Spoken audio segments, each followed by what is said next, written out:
The silent struggle, how toxic masculinity harms men's mental health. Toxic masculinity isn't about condemning men or masculinity itself.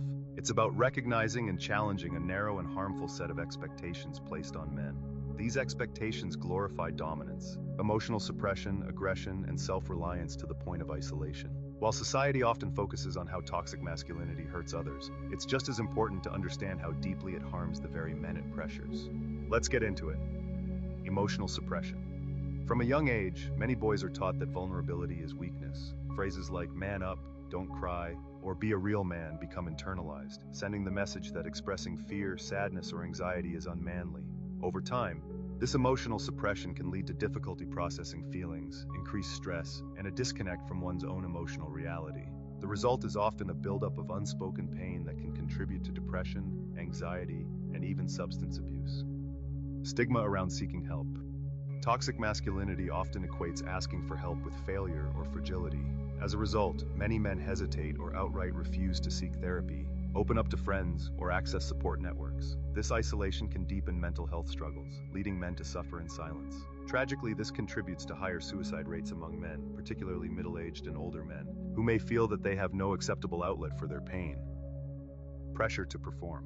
Societal expectations around being the provider, protector, or leader can place immense pressure on men to meet unrealistic standards of success. When they struggle with finances, relationships, or personal goals, many internalize a sense of failure. Rather than acknowledging the human experience of setbacks, toxic masculinity can push men to mask their insecurities with anger, denial, or overcompensation, further distancing them from genuine self-care and support.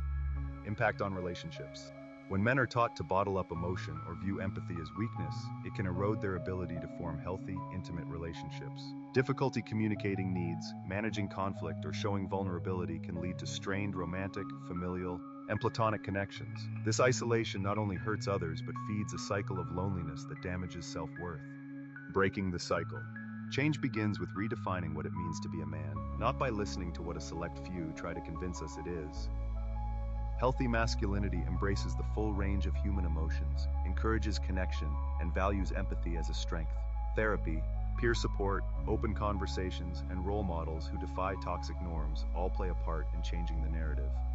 Society loves to promote the idea of toxic masculinity. However, children from fatherless homes account for the following: 63% of youth suicides, 90% of all homeless and runaway youths, 85% of all children at that exhibit behavioral disorders, 71% of all high school dropouts, 70% of juvenile in state-operated institutions, 75% of adolescent patients in substance abuse centers, 75% of rapists motivated by displaced anger. Let me ask, do you hear any of the people talking about toxic masculinity raising these points? No, we didn't think so. Yet they preach to anyone who will listen about what they feel toxic masculinity is. Masculinity is not toxic, its absence is.